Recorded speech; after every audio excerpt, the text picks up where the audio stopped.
اللہم احسن عاقبتنا فی امور کلہا واجرنا من خزی الدنیا وعذاب الآخرہ. اللہ تعالیٰ ہمارے تمام کاموں کا انجام بخیر کریں اور ہمیں آخرت کی رسوائی سے اپنی پناہ میں رکھیں. آمین ثم آمین. کسی اور کو آنا ہے تو آ سکتے ہیں جو ان سے پہلے تک آئے گی ابھی سے آئے گی. اور اس کے لیے پیپر پینسل چاہیے تو سامنے ہی رکھیے. پانی چاہیے کسی کو؟ جی پانی بھی سب. اللہ تعالیٰ کا بہت شکر اور احسان ہے کہ اللہ تعالیٰ نے ہم سب کو اس زندگی میں ایک موقع دیا ہے اور اللہ تعالیٰ بار بار ہمیں ایسے مواقع دیتے ہیں کہ ہم اللہ کا دین سیکھیں, اللہ کی کتاب سے جڑیں اور ان طریقوں کو سیکھیں جو اللہ تعالیٰ کو محبوب ہیں یا پسندیدہ ہیں. آج جب میں اور آپ یہاں بیٹھے ہیں, یہ کون سا مہینہ ہے؟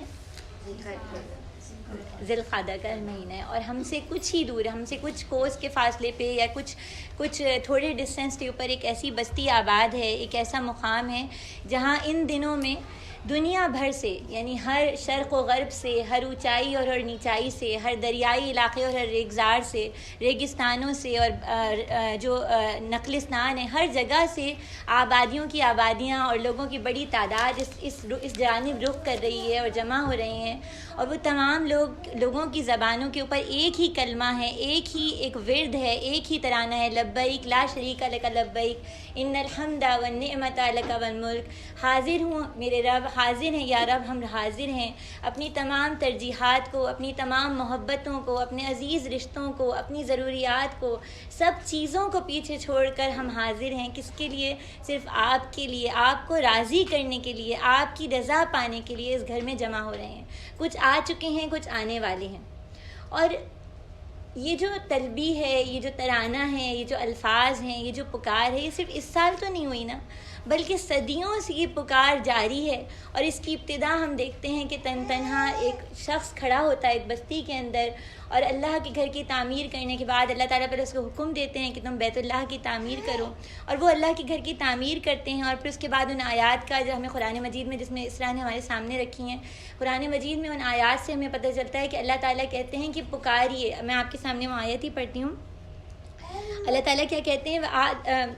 وَآذَنُوا فِي النَّاسِ بِالْحَجِّ يَأْتُوكَ رِجَالًا وَعَلَىٰ كُلِّ ضَامِرٍ يَأْتِينَ مِنْ كُلِّ فَجٍّ عَمِيقٍ. کہ آپ آواز لگائیے اور آپ کی آواز کو پکاریے آپ, اور آپ کی پکار پہ لوگ حج کے لیے آئیں گے, دور اور ہر دور دراز کی بستیوں سے آئیں گے, پیدا بھی آئیں گے اور سواریوں پر بھی آئیں گے. اور آپ یہ دیکھیے کہ جب ابراہیم علیہ السلام نے اس جگہ کھڑے ہو کر آواز لگائی ہوگی تو آس پاس کون ہوگا؟ جب ابراہیم علیہ السلام نے مکہ کی بستی میں کعبۃ اللہ کو تعمیر کرنے کے بعد آواز لگائی تھی تو آس پاس کون تھا؟ کچھ گنے چنے کچھ لوگ انسان نظر آتے ہیں, لیکن باقی تو ریگزار تھا, کوئی نقلستان, کوئی پودا, کوئی پھول, کچھ بھی نظر نہیں آتا تھا. لیکن آج ان کی اس پکار کے بعد اللہ نے اس پکار کو کیسے بلند کیا, اللہ نے اس کو کیسے ایمپلیفائی کیا, اللہ نے اس کو کیسے باقی رکھا کہ آج ہم دیکھتے ہیں کہ مکہ کے اندر رات بھی رات نہیں ہوتی بلکہ وہ بھی دن کا سما ہوتا ہے. آج یہ ہے کہ وہاں جس بستی میں کوئی آنے والا نہیں تھا, اللہ نے اس پکار کو اتنا قبول کیا, اس کو اتنا بابرکت بنایا کہ ایک کہنا چاہیے کہ ایک ریسٹرکشن رکھنی پڑتی ہے کہ اس کے بعد جو ہے حاجی مکہ میں نہیں داخل ہوں گے, پرمٹ ہے, تصریح ہے, پورا نظام ہے. کیوں؟ کیونکہ اتنی بڑی تعداد وہاں پہ کھینچی چلی آ رہی ہے کہ اس کو روکنا پڑتا ہے, اس کو تھامنا پڑتا ہے, کراؤڈ کنٹرول کرنا پڑتا ہے. تو یہ اس پکار کی افادیت, یہ اس پکار کی خوبصورتی تھی. اور آپ یہ بھی دیکھیے کہ اللہ نے اس وقت کہا تھا کہ اس ریگستان میں لوگ دور آباد کی بستیوں سے آئیں گے. اور آج جب ہم حج کے موقع پہ دیکھتے ہیں کہ واقعی کون سا دنیا کا ملک اور کون سی آبادی ہے جہاں سے کوئی نہ کوئی فرد موجود نہیں ہوتا, تو وہ بستی جہاں صرف ریگستان ہے وہاں اور کون سی اٹریکشن, وہاں کون سی کشش, وہاں کون سی خوبی تھی؟ وہاں خوبی یہ تھی کہ اللہ کا ایک بندہ اللہ کو پہچاننے کے بعد اللہ کے حکم پر, اللہ پر ٹرسٹ کر کر, اللہ پر اعتماد کر کر اپنی آواز کو بلند کرتا ہے. اور وہ آواز بلند کرنا کیا ہے؟ اس آواز بلند کرنے کے پیچھے جو کعبۃ اللہ کی تعمیر ہے وہ اس کی محبت کی گواہی ہے. اس نے اس بستی میں, اس ریگزار میں, اس آب و گیا علاقے کے اندر اپنی بہت محبوب بیوی اور بیٹے کو چھوڑا تھا, اللہ کا گھر بسایا تھا, اللہ نے اس کی چیز کو قبول کیا, قدردانی فرمائی. اور یہ جو محبت کا جذبہ ہے نا, یہ جو محبت تھی, یہ ہستی کون سی تھی؟ ہم سب پہچانتے ہیں, حضرت ابراہیم علیہ السلام. حضرت ابراہیم کا اپنے رب سے جو تعلق تھا, اللہ تعالیٰ سے جو محبت تھی, جو اللہ تعالیٰ سے اللہ تعالیٰ سے ان کا جو رشتہ استوار ہو چکا تھا, آپ دیکھیے وہ محبت کی قوت اللہ تعالیٰ نے میرے اور آپ کے, ہم سب کے اندر رکھی ہے. انسانی نفس کے اندر جو بہت بڑی بڑی قوتیں ہیں نا، ان میں سے ایک صفت یا صلاحیت یا خوبی محبت کی خوبی ہے. محبت انسان سے وہ کام کروا لیتی ہے جو کبھی اس نے سوچے ہی نہیں ہوتے. ہم میں سے کس نے اس چیز کو نہیں دیکھا کہ وہ بچی جو ہے جس نے کبھی ایک دوپہر کی نیند قربان نہیں کی، اولاد کے پیدا ہوتے ہی وہ راتوں کی نیند قربان کرنے پہ تیار ہو جاتی ہے. جس نے کبھی تکلیف نہیں سہی، وہ اولاد کی پہلی کلکاری سنتے ہی بڑی تکلیف، جس میں کہتے ہیں ہڈیوں کو توڑ دینا جتنا پین ہے، وہ اس کو برداشت کر لیتی ہے اور اس کلکاری کو اپنی گود میں قبول کر لیتی ہے. یہ محبت ہی تو ہے نا. تو اسی محبت کی بنا پہ ابراہیم علیہ السلام نے اللہ کے حکم کے مطابق اب ایک گھر بسایا، گھر آباد کیا، اور اس کے بعد پکار دی، اور وہ پکار اللہ نے قبول کی. پھر معاملہ یہ ہے کہ دیکھیں ابراہیم علیہ السلام کی جو محبت تھی، اس کا رنگ ایسا قائم و دائم ہے کہ صدیوں تک لوگ انہی راستوں اور انہی طریقوں انہی چیزوں پر عمل کرتے ہوئے حج کر رہے ہیں. یعنی کفار بھی تھے، وہ بھی حج کے عمل ان کے ہاں بھی جاری ساری تھا. کبھی بیچ میں تاریخ میں کبھی رکاوٹ آئی تو دوبارہ سے وہیں سے شروع ہو گیا. اسی محبت کو اللہ تعالیٰ چاہتے ہیں کہ میں اور آپ ابراہیم کے اسوے سے، ابراہیم کے تعلق سے، ابراہیم کی زندگی سے سیکھیں. اللہ تعالیٰ قرآن مجید میں کیا فرماتے ہیں؟ اللہ تعالیٰ کہتے ہیں لقد كانت لكم اسوة حسنة في ابراہیم والذین معه. تمہارے لیے اسوہ حسنہ ہے، تمہارے لیے لائف اسٹائل سیکھنے کا طریقہ ہے ابراہیم کی زندگی میں. اور پھر ایک اور جگہ اللہ تعالیٰ فرماتے ہیں فاتبعوا ملت ابراہیم حنیفہ. اور یہ تو آپ لوگوں نے بہت جگہ قرآن میں مقام دیکھا ہوگا نا کہ اللہ کہتے ہیں ابراہیم کے طریقے کی پیروی کرو، ابراہیم کے لائف اسٹائل کو فالو کرو. تو ابراہیم کا لائف اسٹائل کیا تھا؟ ابراہیم علیہ السلام سے میرا اور آپ کا رشتہ کیا ہے؟ ہم اس بستی میں بستے ہیں جس کی برکات، جو ابراہیم علیہ السلام کی دعاؤں کی برکات کو سمیٹے ہوئے ہے، جو اس فیض کو اٹھائے ہوئے ہے. لیکن میرا اور آپ کا ابراہیم علیہ السلام سے رشتہ کیا ہے؟ ان سے نسبت کیا ہے؟ کیا ہم میں اور ان میں کوئی مماثلت بھی ہے؟ کیا کچھ ایسا بھی ہے کہ میں ابراہیم علیہ السلام سے سیکھوں اور آج میری زندگی بدل جائے، آج کے دور میں وہ میرے لیے پریکٹیکل ہو جائیں، آج کے دور میں میری شخصیت اثر نو ایسا لگے تعمیر کی گئی ہے؟ تو ابراہیم کے اسوہ میں یقیناً کچھ نہ کچھ ایسا موجود ہے. تو آج ہماری جو کل گفتگو ہوگی، تھوڑی سی مختصر بات ہوگی، اس میں ہم یہ دیکھیں گے، کچھ چیزیں ہم مطالعہ کریں گے، کچھ کوالٹیز ہیں، آپ سب اس کو دیکھیے گا بھی اور اس پہ غور بھی کیجیے گا. یہ جو کلاس ہوتی ہے یہ بہت کچھ چھوٹے سے وقت کے، چھوٹے سے دورانیے کے لیے ہوتی ہے، اس میں تمام بات کرنا مشکل ہوتا ہے. اور اس میں ایک چیز جو میں آپ لوگوں کے سامنے رکھوں گی کہ دیکھیں ابراہیم علیہ السلام کی جو پوری کہانی تھی وہ ہم سب کو میرے خیال میں بہت چھوٹی سی ایج میں ہم پڑھ بھی لیتے ہیں، اس کو سن بھی لیتے ہیں. تو میں بس آپ کی ہنٹ دوں گی اور ہم بس دیکھیں گے کہ اخذ کرنے کا پوائنٹ کیا ہے. سب سے پہلی بات تو یہ کہ ابراہیم تھے کون؟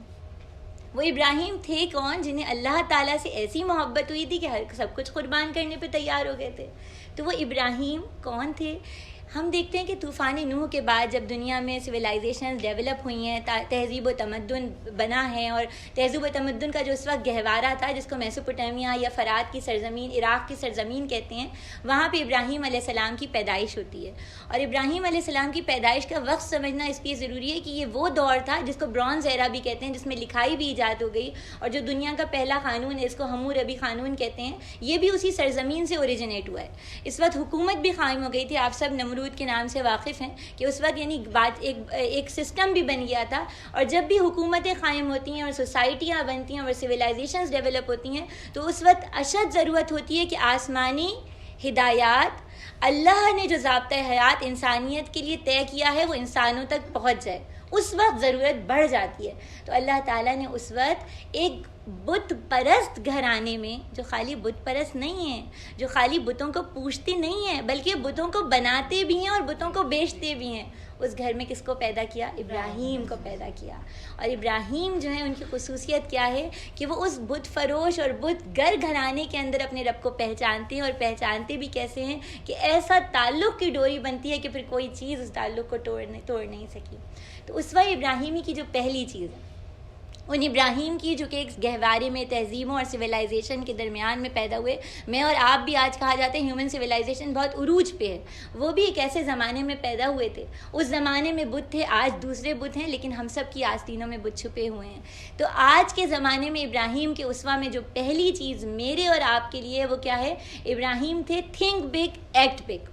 ابراہیم کا نظریہ، ابراہیم کا ویژن بہت آفاقی تھا، بہت بلند نگاہ تھی. کیسے؟ دیکھیے ابراہیم علیہ السلام کے لیے انہوں نے رب کو پہچانا. رب کو پہچاننے کے بعد وہ اس پہچان کو اپنے آپ تک نہیں محدود رکھنا چاہتے تھے، بلکہ چاہتے تھے کہ اگر میں نے اللہ کو پہچان لیا ہے تو یہ پیغام میری نسلوں تک بھی پہنچے، بلکہ پورا قبیلہ، پورا خاندان، پوری بستی اس رب کو پہچان لے اور اس رب کے حکم کے مطابق اپنی زندگی کو بدل لے۔ یہ ابراہیم کا ویژن تھا۔ ابراہیم علیہ السلام کی دعاؤں کو بھی انشاءاللہ تعالیٰ آج ہم تھوڑا سا دیکھیں گے کہ کس طرح وہ دعائیں مانگتے ہیں۔ اور یہ جو میں آپ سے کہہ رہی ہوں نا، تھنک بگ ایکٹ بگ، اس کا مطلب کیا ہے؟ ابراہیم علیہ السلام کے بارے میں آپ سب کو پتہ ہے کہ جب انہوں نے اپنے بستی میں کھڑے ہوئے اور کہا کہ بتوں کی پوجا نہیں کی جائے گی، اور پھر ان کے باپ بھی ان کے خلاف ہو گئے اور بستی والے بھی خلاف ہو گئے، پھر بادشاہ وقت بھی خلاف ہو گیا، اور پھر آگ بھڑکائی گئی، اور آگ بھڑکانے کے بعد ابراہیم علیہ السلام کو اس میں ڈالا گیا، اور پھر ابراہیم علیہ السلام نے اس کے بعد ہجرت کی۔ ہجرت کے بعد ہم دیکھتے ہیں ہجرت کے بعد ابراہیم علیہ السلام نے کیا کیا۔ ان کی جو پوری زندگی ہے نا، جس طرح ہم نبی کریم صلی اللہ علیہ وآلہ وسلم کی مدینہ کی زندگی دیکھتے ہیں کہ جو میثاق مدینہ ہے، جو قیام مسجد نبوی ہے، جو ایک صفہ کا ادارہ قائم کرنا ہے، بالکل اسی طرح ابراہیم علیہ السلام نے ٹریول کیا۔ آپ اس کو میپ پہ بھی دیکھیے گا، عراق سے نکلتے ہیں، سیریا شام کی جانب دیتے ہیں، وہاں سے بیت اللحم جس کو فلسطین کہتے ہیں وہاں آتے ہیں، بالکل اس طرح موو ہو رہے ہیں وہ، اور یہاں سے مصر آتے ہیں۔ ایک ان کا ٹریول پاتھ یہ ہے، اور یہ جو ہے نا تجارتی شاہراہ ہے۔ تجارتی شاہراہ کا مطلب ہے کہ مستقل اس زمانے میں کاروان اس روڈ سے پاس ہو رہے تھے، قافلے آ رہے تھے، اور جب قافلے آتے ہیں نا، ایک دیکھیں یہ ہے کہ میں اور آپ بیٹھے یہاں پر، ہم نے اللہ کے دین کی بات سیکھی، لیکن بلانا پڑا نا۔ لیکن اگر ہم ایک تجارتی شاہراہ یا سمجھے ہائی وے کے درمیان ہماری کوئی ایسی گیدرنگ ہو، تو لوگ تو رکتے ہیں، ریسٹ کرتے ہیں، قافلے ٹھہرتے ہیں، سامان بیچتے ہیں۔ ابراہیم علیہ السلام نے اس چارراہ پہ سفر کیا، اور پھر ان مقامات پہ اپنی اولاد اور اپنے بھتیجے کو ٹھہرایا۔ آپ سب کے علم میں فلسطین میں، اور اس کے بعد ہم دیکھتے ہیں لوط علیہ السلام کو جس بستی میں۔ اسی طرح ابراہیم علیہ السلام کا دوسرا پاتھ وے نیچے کی طرف تھا، یعنی ایک یوں گئے ہیں اور ایک وہ یوں گئے ہیں نیچے کی طرف، اور یہ بالکل ساحلی پٹی سعودی عرب کی جو ہے، جو مکہ تک آتی ہے، اس پہ انہوں نے سفر کیا۔ اور یہاں بھی یعنی فوکس ان کا کیا ہے کہ میں ان ٹریڈ روٹ سے گزروں، ان ہائی ویز سے گزروں جہاں پہ اللہ کا کلمہ بلند ہو جائے، اور آنے والی بستیاں وہ بستیاں جن میں مسافر آ کے گزرتے ہیں، ان میں اللہ کا کلمہ بلند ہو جائے، اللہ کا پیغام آ جائے، تو پھر لوگوں کی زندگی بدل جائے گی۔ یہ ابراہیم علیہ السلام کا اسوہ تھا۔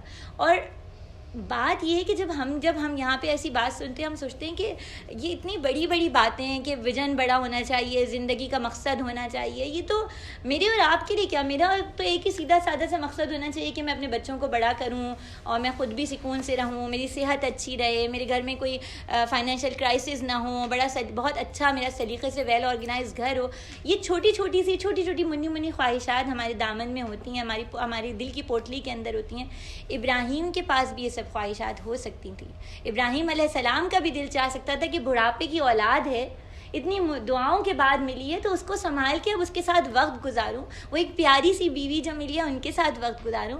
ابراہیم جب اس بستی سے نکلے ہیں عراق کی، تو اس کے بعد وہ حالت سفر میں کیوں رہے؟ ابراہیم مسافر کیوں بن گئے؟ ابراہیم کی مسافری اس لیے تھی کہ ابراہیم یہ پہچان گئے تھے کہ میں اور آپ ہم سب مسافر ہیں۔ ہم اور جانوروں میں جو فرق ہے نا، کھاتا پیتا، بچوں کو پالتا، آرام کرتا، گھر بناتا جانور بھی ہے۔ چھوٹی سی چڑیا بھی اپنا پیارا سا نیسٹ بنائے گی، اس کو کسی سانپ اور نزدے سے پروٹیکٹ کرے۔ آپ نے دیکھا ہوگا بہت سی چڑیاں ایسا گھونسلہ بناتی ہیں جو بیا برڈ کا ہوتا ہے کہ وہ پورا بند ہو جاتا ہے، کوئی چیز اس میں انٹر ہی نہیں ہو سکتی۔ لیکن مجھ میں اور چڑیا میں بھی کوئی فرق ہونا چاہیے۔ چڑیا پیدا ہوئی اور پھر وہ مر جاتی ہے، اور میں بھی پیدا ہوں اور چلی جاؤں، اور میرے جانے کے بعد تذکرہ کیا ہو، کسی کو یاد بھی ہو۔ ایسے تو ہزارہ انسان گزرے۔ ابراہیم کو فکر یہ تھی کہ جب وہ اس دنیا سے جائیں تو ان کے جانے کے بعد اللہ کا کلمہ، اللہ کا پیغام اس زمین پہ جاری رہے۔ پھر بحیثیت ہمارا جو پورا فوکس ہوگا نا کہ ہم دیکھیں ہمارا اس کیا ہے۔ ابراہیم کا جو یہ ویژن بڑا ہے، یا تھنک بگ ایکٹ بگ والی ان کی سوچ جو ہے، یہی سوچ میری اور آپ کی ہونی چاہیے۔ جو کچھ ہمارے پاس ہے، چاہے وہ ہماری اولاد ہے، ہماری صلاحیتیں، ہمارا مال ہے، ہم اس کے ساتھ سوچیں آج امت جہاں کھڑی ہے نا، میں اپنا سب کچھ کھپا دوں، جو کچھ نکال سکتی ہوں نکال دوں، جہاں ہے وہاں سے کچھ تو اوپر لینا ہے۔ اور یہ تھنک بگ ایکٹ بگ والی سوچ ہے، اس میں یہ بھی یاد رکھیے گا کہ ابراہیم علیہ السلام جب عراق کی بستی سے نکلے تھے تو ان کے ساتھ کون تھا؟ کتنے لوگ فالوورز تھے؟ ایک ان کا خاندان ہی تھا، بیوی تھی اور ان کے بھتیجے تھے۔ ابراہیم علیہ السلام نے دعوت دینے کے بعد اس فکر میں نہیں پڑے کہ میری پکار پہ کتنے لوگ جمع ہوئے۔ میرا اور آپ کا آج کا چیلنج یہ ہے کہ ہم یہ کہتے ہیں دینی جماعتیں ہیں، اسلامسٹ لوگ ہیں، اسلام پسند تحریکیں ہیں، وہ اتنے کام کر رہی ہیں، ووٹ تو ایک بھی نہیں ملتا، کون ان کے ساتھ کھڑا ہے؟ یعنی وہ بیچاری تنہا ہے تو میں بھی اپنا آپ بچا لوں، میں بھی اپنے آپ کو ان کے ساتھ نہ کھڑی ہونے والی بنا دوں۔ ابراہیم علیہ السلام کو یہ فکر نہیں تھی، کیونکہ ان کا ویژن اتنا براڈ تھا، انہیں پتہ تھا سوال مجھ سے اور آپ سے کوششوں پر ہوگا، نتائج پہ ہم سے کوئی نہیں سوال ہوگا. پھر ابراہیم علیہ السلام کی اسوہ کا دوسرا پارٹ نمبر 2 ان کی حنیفیت یا یکسو ہو جانا تھا. آج میری اور آپ کی زندگی کا بہت بڑا چیلنج ڈسٹریکشنز ہیں. لمحے لمحے میں موبائل پر روشنی آتی ہے اور میری اور آپ کی توجہ بڑھ جاتی ہے. لمحے ہمارے جب کسی شخص سے انٹریکشن ہوتا ہے, ملاقات ہوتی ہے, میں بہت بلند آفاقی باتیں سوچوں. میں یہ سوچوں کہ میں اپنے بچوں کی ایسی تربیت کروں گی, میں یہ سوچوں میں خود اپنے آپ کو اللہ کے دین کے لیے لگاؤں گی, لیکن پھر میں کبھی ادھر ہو جاتی ہوں, کبھی ادھر ہو جاتی ہوں. لیکن ابراہیم علیہ السلام جو تھے وہ فوکس تھے. انہوں نے رب کو پہچانتے تو میں اور آپ بھی ہیں, اور پہچاننے کے بعد رب کو ماننے کے بعد رب کی مانی. اور جب رب کی مانی ہوگی نا تو خواہشات سامنے آ کے کھڑی ہوئی ہوں گی, جیسے میرے اور آپ کے بھی کھڑی ہوتی ہیں. لیکن انہوں نے یہ سمجھ لیا کہ میرا جو سب سے امپورٹنٹ تعلق اور سب سے اہم جو میری ڈوری ہے وہ رب کے ساتھ ہے, وہ مجھے نہیں توڑنی. اور وہ یکسو ہو گئے. اور یہ قرآن مجید میں بار بار اللہ تعالیٰ ان کی صفت کا تذکرہ کرتے ہیں. اور جو یکسو ہونے کی صفت ہے وہ تیسری صفت کے ساتھ ریلیٹ ہو جائے گی, وہ ہے ریزیلینس. دیکھیے, اگر میرے پاس ایک ہاتھ میں میرے انڈا ہو اور ایک ہاتھ میں میرے ایک بال ہو, میں دونوں کو پھینکوں, کیا ہوگا نتیجہ؟ انڈا ٹوٹ جائے گا. اور بال کا کیا ہوگا؟ Bounce back. اگر وہ بال میرے ہاتھ سے بندھی ہو تو جیسے یو ہوتی ہے تو کیا ہوگا؟ ہاتھ واپس آئے گی. یعنی اگر ہاتھ سے نہ بندھی ہو تو امکان ہے کہ میں یوں پھینکوں تو ادھر بھی جائے ادھر بھی جائے, ہو سکتا ہے نا. لیکن اگر وہ میرے ہاتھ سے بندھی ہے تو وہ میرے ہاتھ میں واپس آئے گی. ابراہیم علیہ السلام کی یہ صفت تھی. آپ یاد کیجئے, وہ مقام یاد کیجئے کہ آگ بھڑکی ہے, ابراہیم کو اپنی بستی کے اندر اس آگ کے اندر ڈالا جا رہا ہے.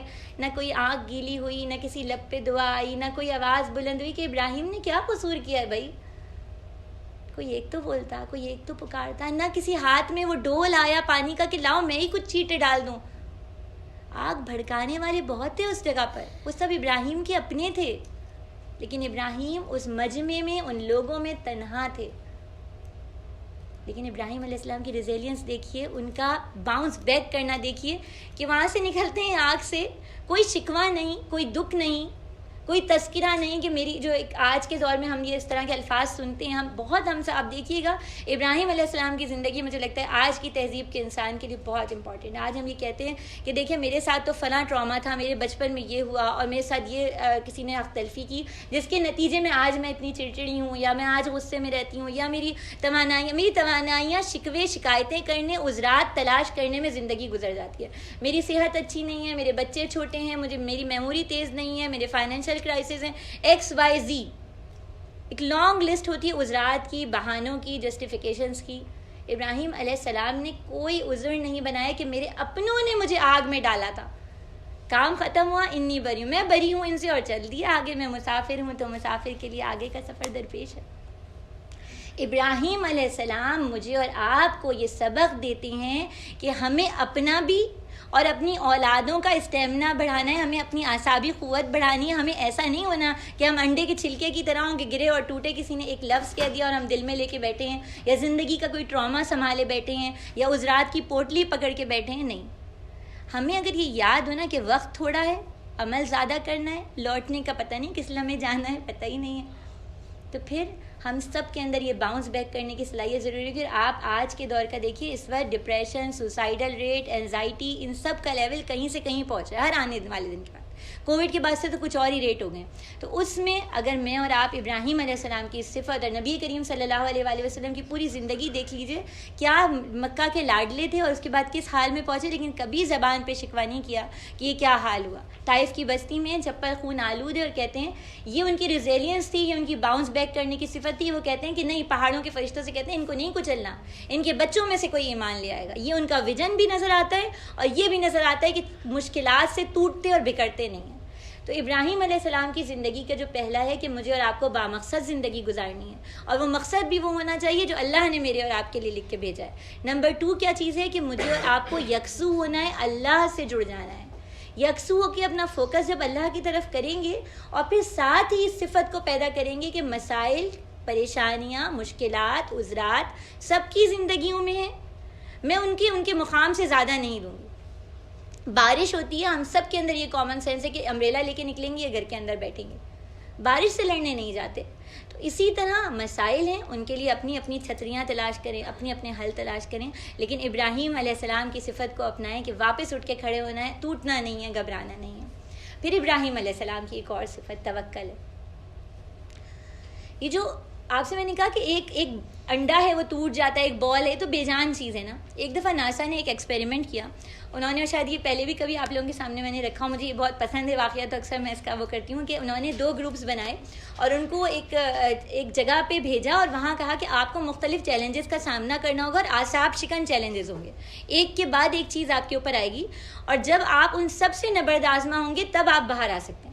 گروپ 1 کو انہوں نے کہا کہ یہاں پر یہ بزر ہے، یہ ایگزٹ ڈور ہے، اگر ایسا ہو کہ آپ کو لگے کہ اب میں برداشت نہیں کر سکتا، میں ٹوٹ جاؤں گا، تو آپ اس بزر کو دبا دیجیے گا، ہم آپ کو نکال لیں گے.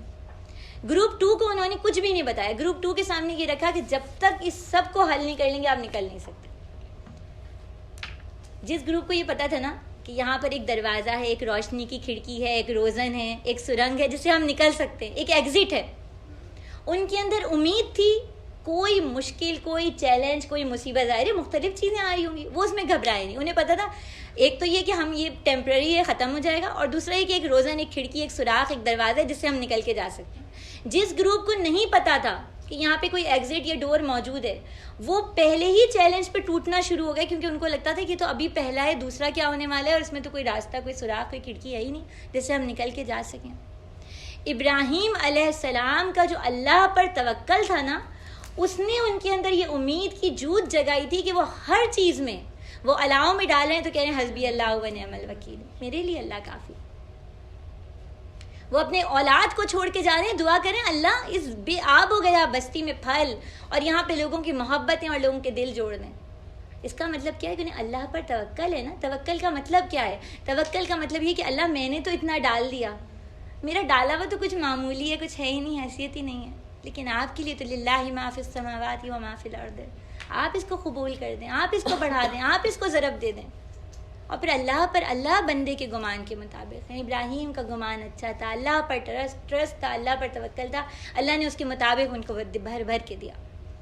پھر ہم دیکھتے ہیں ابراہیم علیہ السلام کی ایک اور صفت، یعنی پہلی بامقصد زندگی، دوسری بات یہ ہے کہ اپنے ویل فوکس لائف، اگر مقصد بنایا ہے تو پھر اب ہر کام اس مقصد کے تحت ہونا چاہیے. یعنی میرا مقصد زندگی تو یہ ہے کہ میں اللہ کو راضی کروں اور سارا دن اللہ کی نافرمانی کے کام کروں، تو یہ بامقصد زندگی تو نہیں ہوئی. نمبر 3، باؤنس بیک کرنے کی صلاحیت یا استقامت یا مشکلات اور مصائب سے نہ گھبرانا. نمبر 4، اللہ پر توکل. نمبر 5، ابراہیم علیہ السلام کی صفت تھی نرم خوئی. ابراہیم علیہ السلام کے پاس فرشتے آتے ہیں، انسانی شکل میں آتے ہیں، اور پھر پتہ چلتا ہے کہ بھئی یہ تو لوط علیہ السلام کی قوم کی طرف بھیجے گئے. ابراہیم علیہ السلام ان سے جھگڑا کرنے لگتے ہیں. ابراہیم علیہ السلام کہتے ہیں تھوڑا سا ٹائم اور دے دیں، کیا پتہ یہ کچھ دنوں بعد ایمان لے آئیں. وہ ابراہیم جن کو جب کہا گیا کہ حاجرہ اور اسماعیل کو چھوڑ دیں مکہ میں، انہوں نے کوئی بحث نہیں کی، سراپا تسلیم و رضا بن کے وہ لوٹ آئے، وہاں سے چپ آئے. آپ دیکھیں وہ مقام یاد کریں کہ جب حضرت حاجرہ کو چھوڑ کے جا رہے تھے، حدیث میں بھی وہ واقعہ تفصیل کے ساتھ ہمیں ملتا ہے، تو پیچھے مڑ کے نہیں دیتے. حاجرہ پیچھے سے آواز دیتی ہیں، نہیں مڑتے. کیوں نہیں مڑتے؟ دل نہ ٹوٹ جائے میرا، کہیں یہ چہرے میری آنکھوں میں ایسے نہ رہ جائیں کہ میں اللہ کی نافرمانی کر دوں. یہی تھی نا، یہی خواہش تھی نا. تو وہی ابراہیم جو کہ اپنے بیٹے کی گردن پہ چھری پھیرنے پہ تیار ہو گئے، اس میں بھی کوئی بحث نہیں کی اللہ تعالیٰ سے. وہی ابراہیم قوم لوط کے بارے میں کھڑے ہو کے کہہ رہے ہیں اللہ تھوڑا سا وقت اور دے دیں. اتنی پیاری وہ آیت ہے یجادل، آپ لوگ اس کو پڑھتے بھی ہوں گے کہ اللہ تعالیٰ کہتے ہیں وہ ہم سے لڑنے لگا، ہم سے بحث کرنے لگا.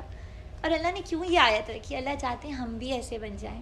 نرم کوئی بہت پیاری صفت ہے، نرمی دلوں کو جوڑنے والی ہے، نرمی اللہ کا تحفہ ہے. ابراہیم علیہ السلام کا اسوہ نرمی تھی، جوڑنا تھا، لوگوں کے ساتھ ایسا تعلق تھا کہ وہ کافر، قوم لوط کافر کے علاوہ وہ بدترین فعل میں مبتلا ہیں، اور حضرت ابراہیم علیہ السلام ان کے لیے پریشان ہیں. آپ ابراہیم علیہ السلام کی نرم خوئی جو اللہ تعالیٰ کہتے ہیں لأواہ منیب، اواہ حلیم، وہ کیا ہے کہ ان کے ابا جان کہتے ہیں کہ بیٹے میں تمہیں سنسار کر دوں گا، اور ابراہیم علیہ السلام کیا کہتے ہیں ابا جان میں آپ کے لیے دعا کروں گا، میرا رب تو بہت مہربان ہے. یہ ابراہیم علیہ السلام کا اسوہ ہے مجھے اور آپ کو. اپنے صرف ان لوگوں کے لیے نہیں جن سے مجھے محبت ہے، ان کے لیے دعا نہیں کرنی، بلکہ ہر اس شخص کے لیے میرے راستے اور سڑک پہ بھی کوئی غلط کام کرتے نظر آئے تو میں اور آپ اس کے لیے دعا کرنے والی، اس کی خیر کی خواہش مند بن جائیں. ہمارا دل تڑپ جانا چاہیے، اور جب واقعی دل تڑپے گا نا تو پھر ہم کچھ کرنے والے بھی بن جائیں گے۔ پھر ابراہیم علیہ السلام کی چھٹی صفت، ابراہیم علیہ السلام کا اس کا ٹائم کتنا ہو گیا؟ ختم تو نہیں ہو گیا؟ نہیں 20 منٹس ٹھیک ہے، آپ مجھے اشارہ کر دیجیے۔ ٹھیک ہے، ابراہیم علیہ السلام کی جو ایک اور صفت ہے، آج بہت بات ہوتی ہے آرٹ آف کمیونیکیشن کی، کہتے ہیں بڑے بڑے ادارے اس کی ٹریننگ دیتے ہیں، کہتے ہیں کہ آپ کو اگر بات کرنے کا انداز آپ کا درست ہو جائے نا تو آپ تو پھر بڑے بڑے میدان سر کر سکتے ہیں۔ لیڈرز کیا کر رہے ہوتے ہیں؟ اپنی باتوں میں ہی تو الجھا رہے ہوتے ہیں نا، لیکن وہ بہت کم لوگ ہوتے ہیں جو دل سے بھی مخلص ہوتے ہیں اور پھر ان کی بات بھی درست ہوتی ہے۔ ابراہیم علیہ السلام کو اللہ تعالیٰ نے ایک خاص وصف عطا کیا تھا، وہ ہے ان کی مکالمے کی صفت۔ قرآن مجید میں ابراہیم علیہ السلام کی کتنی گفتگو آتی ہے، اللہ تعالیٰ سے ان کی گفتگو، فرشتوں سے ان کی گفتگو، ابراہیم علیہ السلام کی اپنے ابا جان سے گفتگو، ابراہیم علیہ السلام کی اپنی وائف سے گفتگو جس کا حدیث میں تذکرہ آتا ہے، ابراہیم علیہ السلام کی اپنے بیٹوں سے گفتگو، ابراہیم علیہ السلام کی اپنی قوم سے گفتگو، اور ہر گفتگو کا ایک خاص انداز ہے۔ وہ آیات ایسی ہیں کہ انہیں پڑھے نا تو تھوڑی دیر انسان کھول کے مسکراتا رہتا ہے، اتنا پیارا سا انداز ہے۔ جب رب کو پہچانتے ہیں نا تو سوال بھی کرتے ہیں، بڑا ناز ہے، بڑا انداز ہے اس کے اندر۔ ایک جو اللہ نے کہا نا وَاتَّخَذَ اللَّهُ إِبْرَاهِيمَ خَلِيلًا، اللہ نے ابراہیم کو خلیل بنائے، دوست، جو کہ دلی دوست، جو کہ اتنا قریب، اس سے کیسے باتیں ہوتی ہیں؟ اللہ تعالیٰ مجھے دکھائیے نا کہ آپ کیسے مردوں کو زندہ کرتے ہیں۔ اللہ نے کہا ابراہیم یقین نہیں ہے، ابراہیم میں بھی ایک نرمی آپ دیکھیے گا، ابراہیم بولنے میں وہ لفظ ایسا میٹھا ہو جاتا ہے، ابراہیم یقین نہیں ہے آپ کو؟ نہیں یقین تو ہے، شرح صدر چاہتا ہوں اللہ کہتے ہیں ٹھیک ہے، پرندوں کو دیجیے اور ٹکڑوں کو رکھیے اور پھر وہ آپ کے پاس آئیں گے۔ اللہ سے بھی اتنی پیاری طریقے سے باتیں کرتے ہیں۔ اور پھر اس کے بعد دوسرا، رب کے بعد دوسرا رشتہ والد کا آتا ہے۔ والد جو کہ بت بنانے والے بھی ہیں، بت فروش بھی ہیں، بتوں کے پوری اس تہذیب کو لے کر قائم و دائم کرنے والے ہیں۔ ابراہیم کہتے ہیں میرے پیارے ابا جان، کس طرح سے، کس پیار سے مخاطب کرتے ہیں اپنے ابا جان کو۔ اور پھر جہاں پر کہیں پہ یہ نہیں ظاہر کر، آپ یہ دیکھیے گا ابراہیم علیہ السلام نے اف کہنا تو درکنار، کبھی یہ بھی نہیں جتلایا کہ میں، آپ کیا ہیں اور میں کیا ہوں۔ یہ ابراہیم کا جو اسوہ، ابراہیم علیہ السلام کا جو اسوہ ہے، یہ مجھے اور آپ کو سکھاتا ہے کہ انسانوں کے ساتھ کیسے گفتگو کی۔ پھر اگر ہم دیکھیں کہ اس کے بعد ابراہیم علیہ السلام کی اپنی بیوی سے گفتگو کے بعد، بلکہ بیٹے کے پر ہم آتے ہیں، ابراہیم علیہ السلام جو ہیں وہ اپنے خواب میں دیکھتے ہیں کہ میں اپنے بیٹے کو ذبح کر رہا ہوں۔ بیٹا کون ہے وہ؟ اسماعیل علیہ السلام۔ اور کیسے پایا ہے اس کو؟ بہت دعاؤں سے۔ کچھ کہنا چاہ رہی ہوں، مجھے کہنا ہے مزدا 6 اور کیا کس کی ہیں؟ چابیاں دے دیں، غلط پارٹ بھی ہے، میرا ڈرائیور ان کو موو کر دے گا۔ مزدا 6 اور کیا، وہاں تو کوئی بھی کوئی بات نہیں ہوتی۔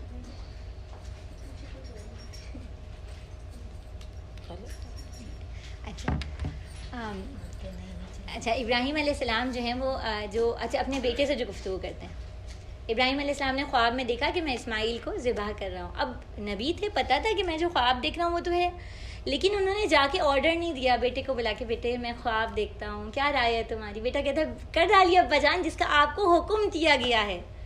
بیٹے کو بھی پہچان ہے کہ باپ کو حکم دے دیا گیا، اور باپ کس مشکل میں گرفتار ہے وہ مجھ سے کہہ نہیں سکتا کہ حکم کیا گیا ہوں۔ ابراہیم کی اپنے بیٹے سے گفتگو میں کتنی نرمی اور لطافت ہے۔ پھر وہ مقام یاد کیجئے کہ ابراہیم علیہ السلام، وہ جو اللہ تعالیٰ کہتے ہیں نا، جو اللہ تعالیٰ کہتے ہیں کہ جب ابراہیم علیہ السلام اسماعیل علیہ السلام کے ساتھ کعبہ کی بنیادیں اٹھا رہے ہیں، تو کعبہ کی بنیادیں اٹھاتے وقت وہ دعا کر رہے ہیں نا، کیا کہہ رہے ہیں؟ اللہ تعالیٰ ہم سے قبول کر لیجئے۔ کیا سکھا رہے ہیں؟ سکھا لیتے ہیں، ہیوملٹی بھی سکھا رہے ہیں، اور ساتھ ہی آرٹ آف کنسٹرکشن سکھا رہے ہیں، آرکیٹیکچر، ایک بلڈنگ کو تعمیر کرنا سکھا رہے ہیں، اینٹ کو اینٹ سے ایسے جوڑیں گے۔ ظاہر باتیں وہ جو کر رہے ہوں گے اس وقت ہم سن نہیں سکتے، تصور کی آنکھ سے سوچیے بیٹا دیکھو یہ ڈیزائن زیادہ بہتر رہے گا، یہ والی مٹی استعمال کرتے ہیں، یہ سیمنٹ، اچھا اس رخ پہ خانہ کعبہ کی تعمیر کرنی چاہیے، یہ دیکھو کیسی بستی ہے، یہاں پہ کون کون آئے گا، کیا کیا باتیں کی ہوں گی انہوں نے، کی ہوں گی نا، کی ہوں گی۔ تو ابراہیم علیہ السلام کا اپنے بیٹے سے ایسا تعلق تھا، حکم بھی نہیں کرتے، باتیں کرتے۔ اور پھر آخری وہ بھی پوائنٹ یاد کیجئے، بلکہ میں آیت آپ لوگوں کے سامنے رکھتی ہوں کہ جب ابراہیم علیہ السلام کا انتقال ہو رہا ہے تو وہ اپنے بیٹوں کو بلا کر جو ہے وہ، ایک منٹ ہے، انتقال کے بعد ابراہیم علیہ السلام ووصى بها ابراہیم بنیہ ویعقوب یا بنی ان اللہ اصطفى لکم الدین ولا تموتن الا وانتم مسلمون. ابراہیم علیہ السلام کیا کہتے ہیں اپنے بیٹوں سے, وصیت کیا کرتے ہیں کہ دیکھو بیٹا, میرے مرنے کے بعد جب تمہاری موت کا وقت آئے نا تو اس حالت میں موت آئے کہ تم اللہ کی بات مسلم ہو. مسلم کا وقت مطلب کیا ہے کہ اللہ کی بات ماننے کی حالت میں میرے پاس ملنے کے لیے آنا. جب رب سے ملو گے پھر مجھ سے بھی ملنے کا. عمومی طور پہ باپ وصیت کرتے ہیں کہ مرتے وقت دیکھو میری فلاں جائیداد وہاں محفوظ ہے, میری فلاں. ابراہیم علیہ السلام کی سب سے قیمتی متاع کل جو تھی وہ ایمان تھا. انہوں نے کہا اس ایمان کو کھو کے میرے پاس نہ آنا, اس ایمان کو سنبھال لینا میرے بچوں. یہ ابراہیم علیہ السلام کی اپنے بچوں سے گفتگو تھی. تو آج مجھے اور آپ کو وہ تمام اسلوب سوچیے کہ ابراہیم کی بامقصد زندگی, ان کا باؤنس بیک کرنے کی صفت, ان کا اللہ پر توکل, ان کی نرمی اور ان کی خوبیاں, ان کی لوگوں سے خیر خواہی, ان کی دعائیں. اور اس کے بعد جب اولاد سے ایسی گفتگو کرتے ہوں گے تو اولاد کیسے ان کے اسوا پہ نہ چلے. میرے اور آپ کے جو بہت بڑے بڑے آج کل کے پیرنٹل کرائسس ہیں, ہمیں سمجھ نہیں آتا, بچے بات نہیں مانتے, پتہ نہیں کیا پتہ میری اور آپ کی رول ماڈلنگ میں ہی مسئلہ ہو. تو اس بات پہ غور کرنا چاہیے. پھر ابراہیم علیہ السلام کس سے بات کرتے ہیں؟ اپنی قوم سے بات کرتے ہیں. وہ بھی بڑی دلچسپ گفتگو. ابراہیم علیہ السلام کی عادت سوال بہت کرتے ہیں, اللہ تعالیٰ سے بھی کرتے ہیں اور اپنی قوم سے بھی کرتے ہیں. سوال کیوں کرتے ہیں؟ کبھی تو جاننا چاہتے ہیں, کبھی سوچنے پہ مجبور کرنا چاہتے ہیں. کیسے قوم سے کہتے ہیں؟ میں کچھ آیات آپ کے سامنے رکھتی ہوں. کہتے ہیں اس قال لابیہ و قومی ما تعبدون. اپنی قوم سے, اپنے والد سے کہنے لگی تم لوگ کس چیز کی عبادت کرتے ہو؟ آپ کو کیا لگتا ہے نہیں پتہ ہوتا؟ پتہ تو تھا نا, سامنے بت بن رہے تھے, اسٹائل تھا کہ ذرا تم لوگ سوچو تم کس کی عبادت کرتے ہو. وہ لوگ کہتے ہیں ہم ان بتوں کی عبادت کرتے ہیں. تو ابراہیم علیہ السلام کہتے ہیں کیا یہ جب تم انہیں پکارتے ہو تو یہ تمہاری پکار کا جواب دیتے ہیں, یا کیا یہ تمہیں نفع اور نقصان پہنچاتے ہیں؟ وجہ کیا ہے؟ وہ اس کا جواب دے سکتے تھے. وہ یہ بھی کہہ سکتے تھے تم ان بتوں کو پوچھتے ہو جو تمہیں نہ نفع دیتے ہیں, نہ نقصان دیتے ہیں, نہ تمہاری دعاؤں کو سنتے ہیں. نہیں, سوال اٹھا رہے ہیں تاکہ انسان سوچے. اور ہم دیکھتے ہیں کہ قرآن مجید میں جب وہ واقعہ آتا ہے کہ ابراہیم علیہ السلام کی قوم گئی ہے, کسی جشن کے موقع پہ چلی گئی, اور ابراہیم علیہ السلام نے سارے بتوں کو توڑ دیا اور ایک بت کو چھوڑ دیا اور اس کی گردن میں کلہاڑی لٹکا دی, اور قوم واپس آتی کہ یہ ابراہیم نے توڑے ہوں گے. ابراہیم بتائیے, ابراہیم کہتے ہیں وہ بڑے والے سے پوچھ لو نا. تو وہ کہتے ہیں کہ یہ کیسے جواب دے گا؟ تو ابراہیم علیہ السلام کہتے ہیں تم اس کو پوچھتے ہو. اور اس وقت اللہ تعالیٰ قرآن میں بتاتے ہیں کہ انہوں نے اپنی عقل کو فوراً آواز دی تھی کہ واقعی ہم کس کو پوچھتے ہیں, اور پھر ان کا نفس ان کے اوپر حاوی آ گیا تھا. تو ابراہیم علیہ السلام جب اپنی قوم سے بات کر رہے ہیں تو آپ دیکھیے اس میں کوئی طعنہ اور تشنیع نہیں ہے, بلکہ کوسچننگ کا اسٹائل ہے, دلائل دیتے ہیں. اور اس کو کچھ اور چیزوں کو بھی اس میں ہم دیکھتے ہیں انشاءاللہ. پھر اس کے بعد ابراہیم علیہ السلام کا نمرود کے دربار میں حاضر ہوتے ہیں. وقت کی سپر پاور کے سامنے کھڑے ہیں ابراہیم علیہ السلام, اور بہت ینگ بھی ہیں, بہت ایک ینگ ایج کے ہیں وہ. اور اس کے بعد یہ دیکھتے ہیں ہم کہ نمرود ان سے کہتا ہے کہ تم کہتے ہو تمہارا رب مارتا اور زندہ کرتا ہے, لاؤ میں بھی مارتا اور زندہ کرتا ہوں. ابراہیم علیہ السلام نے اس کو کوئی جواب نہیں دیا, بلکہ اس سے کہا کہ میرا رب جو ہے وہ سورج کو مشرق سے مغرب تک لاتا ہے, تم مغرب سے نکال کے لیا. اور اللہ تعالیٰ کہتے ہیں فبہت الذی کفر, جس نے کفر کیا تھا وہ تو دم بخود رہ گیا. کیونکہ اگر ابراہیم علیہ السلام یہ کہتے نا کہ ہاں میرا رب تو مارتا ہے, اور لیکن تمہیں بھی وہی الاؤ کرتا ہے جبھی تو تم مار پاتے ہو, تو نمرود چیلنج کے طور پہ ایکسیپٹ کرتا, لا کے ہزاروں کو کٹوا کے مروا دیتا. ابراہیم علیہ السلام نے اس سے وہ والا آرگیومنٹ ون کرنے کی کوشش نہیں کی, بلکہ انہوں نے وہ دلیل دی کہ وہ دم بخود رہ گیا. ظاہر سورج کو تو مغرب سے کون نکال کے لا سکتا ہے, آج کی سائنس بھی یہ کوشش نہیں کر سکتی. تو ابراہیم علیہ السلام کا یہ پورا اسلوب جو میں نے آپ کو مثالیں دی ہیں, ان کی کچھ چیزیں ہم دیکھ لیتے ہیں. دیکھیں نمبر 1 بات ابراہیم علیہ السلام کی. ابراہیم علیہ السلام کی جو ایک صفت تھی نا, جس کی وجہ سے ان کے کلام میں زور تھا, اور وہ میرے اور آپ کے اندر بھی پیدا ہو سکتا ہے, وہ کیا صفت ہے؟ قلب سلیم.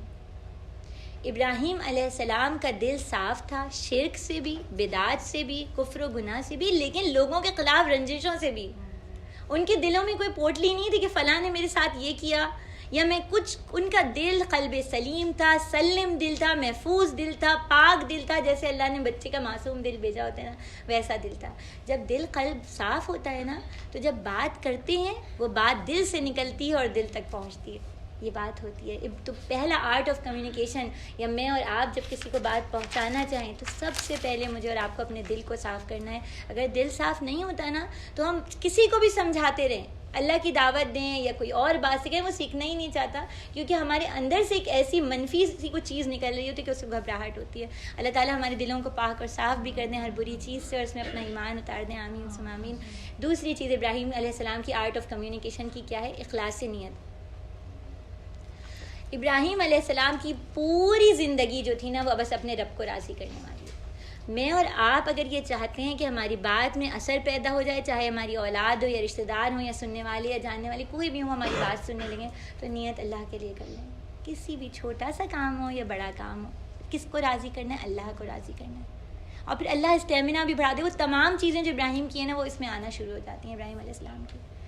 نمبر 3 ابراہیم علیہ السلام کی گفتگو کا ہم اسلوب دیکھتے ہیں. ایک تو وہ سوال کرتے ہیں، اور آج ہی ہمارے لیے جو آج کی جنریشن سے بات کرتے ہوئے چیزیں بہت کام آتی ہیں. دوسری چیز یہ کہ دیکھیں انسان کی جو نفسیات ہے نا، اس کو 2 چیزیں بہت اٹریکٹ کرتی ہیں. ایک نرم گفتگو، جس طرح اقبال نے بھی کہا ہے نرم دم گفتگو. نرم گفتگو. دوسری چیز جو ہے نا ریشنیلٹی جو ہے، یعنی کسی چیز کو میں یہ کہوں کہ یہ بوتل یہاں نہ رکھیں. اب اگر میں اس کی کوئی وجہ بیان کر دوں نا کہ دیکھیں یہ کانچ کی بوتل ہے، یہ یہاں سے گرے گی ٹوٹ جائے گی، تو انسان اس چیز کو زیادہ، یہ چھوٹی مثال ہے لیکن انسان اس کو قبول کر لیتا ہے. بچہ بھی اٹھا کے ادھر رکھ دے گا کہ گرے نہ. انسان کی فطرت یا اللہ نے اس کی نفسیات میں ایک چیز گوندی ہے کہ وہ محبتوں سے اٹریکٹ ہوتا ہے، اور دوسرا کوئی اس سے لاجک سے بات کرتا ہے تو وہ اٹریکٹ ہوتا ہے. آج میرا اور آپ کا خاص طور پہ ینگ جنریشن کے لیے بہت بڑا ایشو ہے کہ ایک تو ہم جب دین کی دعوت دینے کھڑے ہوتے ہیں، ہم اپنے بچوں کو نماز بھی کبھی کہتے ہیں نا، تو وہ ایک تو محبت کا عنصر ایک دم ختم ہو جاتا ہے، شدید خفگی آ جاتی ہے کہ مجھے بار بار کہنا پڑ رہا ہے. اور دوسری بات یہ ہے کہ پوری دنیا اس وقت کفر کی تہذیب وہ لاجکس پیش کر کے ان کو انکار پہ اکساتی ہے، اور میں کہتی ہوں بس میں نے کہا ہے نا اس لیے تمہیں ماننا ہے کہ یہ چیز ہے. ابراہیم علیہ السلام ایسا نہیں کرتے. پھر ابراہیم علیہ السلام کی جو گفتگو کا پورا جو ان کا ایک کہنا چاہیے آرٹ آف کمیونیکیشن یا ان کی گفتگو کا انداز ہے، اس میں ایک اور چیز جو ہم دیکھتے ہیں وہ کیا ہے کہ ابراہیم علیہ السلام جو ہیں وہ کسی کو تانا برا بھلا نہیں کہہ رہے، سوالات اٹھا رہے ہیں. اور پھر آپ دیکھیے کوئی موقع کو جانے نہیں دے رہے. قوم گئی ہوئی ہے تو ابراہیم علیہ السلام بھی اس وقت ذکر اور تذکیر اور عبادات کر سکتے تھے. انہوں نے اس موقع کو اویل کیا، ایک ایکسپیریمنٹ کرا دیا کہ شاید ان کی عقلوں کو ہوش آ جائے، بتوں کو توڑ دیا. تو ابراہیم علیہ السلام کوئی موقع مس نہیں کرتے تھے دعوت کو پہنچانے کا. تو میں اور آپ بھی موقعوں کی تلاش میں ہوں، گھر میں ہوں یا باہر ہوں، کسی کو بھی اللہ کا پیغام پہنچا سکیں تو ضرور پہنچائیں. اور پھر اسی طرح ابراہیم علیہ السلام کا ایک اور اسوا کا دیکھیے گا کہ جب گفتگو ختم ہو جاتی تھی نا، ایک تو بحث میں نہیں پڑتے تھے، پھر اگر جب حق اور باطل واضح ہو گیا، گفتگو ختم ہو گیا، تو گفتگو ختم کرتے تھے، تعلق نہیں توڑتے تھے. آپ یاد کیجیے گا جب وہ اس بستی سے نکل رہے تھے تو انہوں نے اپنے والد سے کہا تھا کہ میں اپنے رب سے دعا کروں گا کہ میں آپ کے لیے استغفار کی دعا، توبہ کی درخواست کروں گا. اللہ نے انہیں منع کیا لیکن انہوں نے تعلق نہیں توڑا تھا. گفتگو ختم ہوئی تھی، خیر خواہی زندہ تھی، محبت زندہ تھی، تعلق زندہ تھا. تو یہ وہ ساری چیزیں جو ابراہیم علیہ السلام کی گفتگو کا ہے. پھر وہیں سے چلتے ہیں. نمبر 1 بامقصد زندگی. نمبر 2 حنیفیت یا اللہ سے جڑنا اور پھر اللہ ہی سے جڑ کے رہنا. نمبر 3 اللہ پر توکل، اور توکل کے نتیجے میں اللہ سے امید رکھنا کہ اللہ میری کوششوں کو رائے گاہ نہیں جانے دیں گے، چاہے ہم بچوں کے لیے کریں یا کسی بھی ڈائریکشن میں کر رہے ہوں. نمبر 4 کیا ہے؟ نرمی، اچھے اخلاق، لوگوں سے خیر خواہی، لوگوں کے لیے خیر دینے والا بن جانا. نمبر 5 ابراہیم علیہ السلام کا انداز گفتگو، وہ سب مجھے اور آپ کو سکھانے والا ہے. چھٹی چیز آ گئی، وہ کیا ہے؟ ابراہیم علیہ السلام کی دعائیں.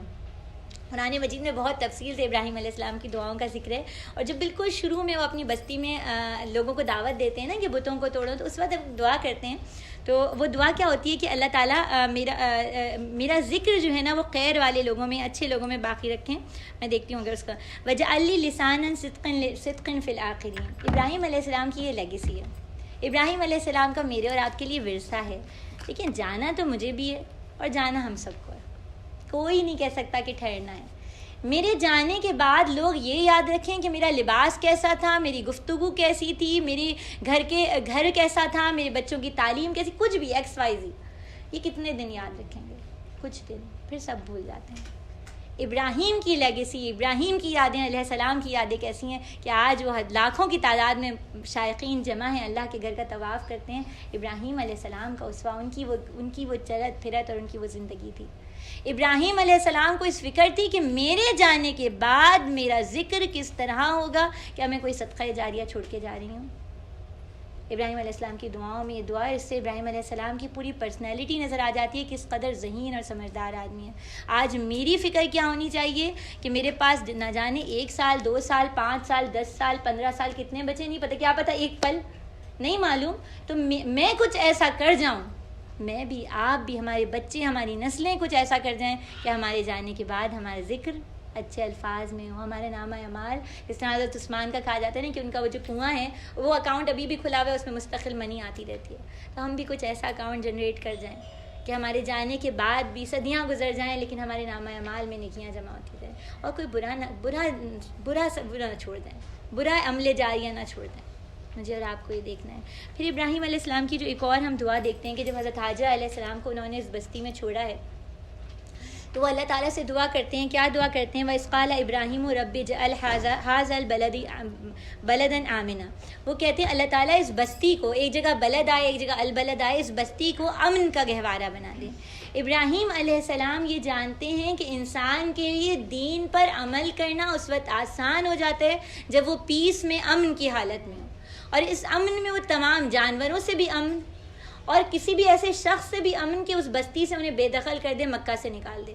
آپ دیکھیے ان کی دعا کی قبولیت دیکھیے، پہلی دعا کیسی قبولی، آج ہم سب ان کو یاد کر رہے ہیں، صرف آخرین ہم ان کو یاد کریں، اچھے الفاظ میں یاد کریں۔ دوسری دعا کی خوبصورتی دیکھیے کہ مکہ کی وہ جو حرم کی باؤنڈری ہے جو کہ ابراہیم علیہ السلام نے ہی بنائی تھی، اس باؤنڈری میں داخل ہوتی جانوروں تک کو امن مل جاتا ہے۔ وہ جو شاعر نے کہا تھا نا، کبھی کے پانی پلانے پہ جھگڑا، کبھی گھوڑا آگے بڑھانے پہ جھگڑا، وہ عرب قوم جو گھوڑا آگے بڑھانے پہ جھگڑتی تھی، ان کی بھی کچھ ایتھکس تھے کہ جب حرم کی حدود میں داخل ہوتے تو خون کے پیاسے بھی مل کے طواف کرتے تھے۔ یہ ابراہیم علیہ السلام کا جو صدقے دل سے دعائیں کرنا ہے نا، مجھے اور آپ کو کیا سکھاتا ہے؟ دعائیں کریں، بہت بہت بہت بہت بہت زیادہ دعائیں کریں، اور خاص طور پہ اپنے بچوں کے لیے جتنا ہم بولتے ہیں نا اس کا میرے خیال میں اس سے 70-80% زیادہ ہمیں اپنی اولاد کے لیے دعائیں کرنی چاہیے۔ اللہ تعالیٰ ہم سب کو اس کام کو آسان بھی کر دیں، ہمیں توفیق بھی دینے، آمین سبحان۔ پھر ہم دیکھتے ہیں ابراہیم علیہ السلام نے ایک اور دعا کی، ویژن ان کا دیکھیں ایک بالکل بے آب ہو گیا اور ریگستان میں کھڑے ہو کے کہہ رہے ہیں امن والا بنا دے، یعنی کوئی سانپ بھی نہ نکلے، کوئی ہر طرح کی خیر ہو جائے۔ دوسرا ویژن دیکھیں کیا دعا کرتے ہیں کہ اللہ تعالیٰ کہتے ہیں فَجَعَلْ أَفْئِدَةً مِّنَ النَّاسِ تَهْوِي إِلَيْهِمْ، کہتے ہیں اللہ تعالیٰ میری اولاد کے لیے لوگوں میں سے کچھ لوگوں کے دلوں میں محبت ڈال دیں، لوگوں کے دل ان سے، دل کی ڈوری ان سے بن جائے کہ لوگ کھنچے چلے آئیں۔ آپ دیکھیے مکہ کی بستی سے کیسی محبت ہے،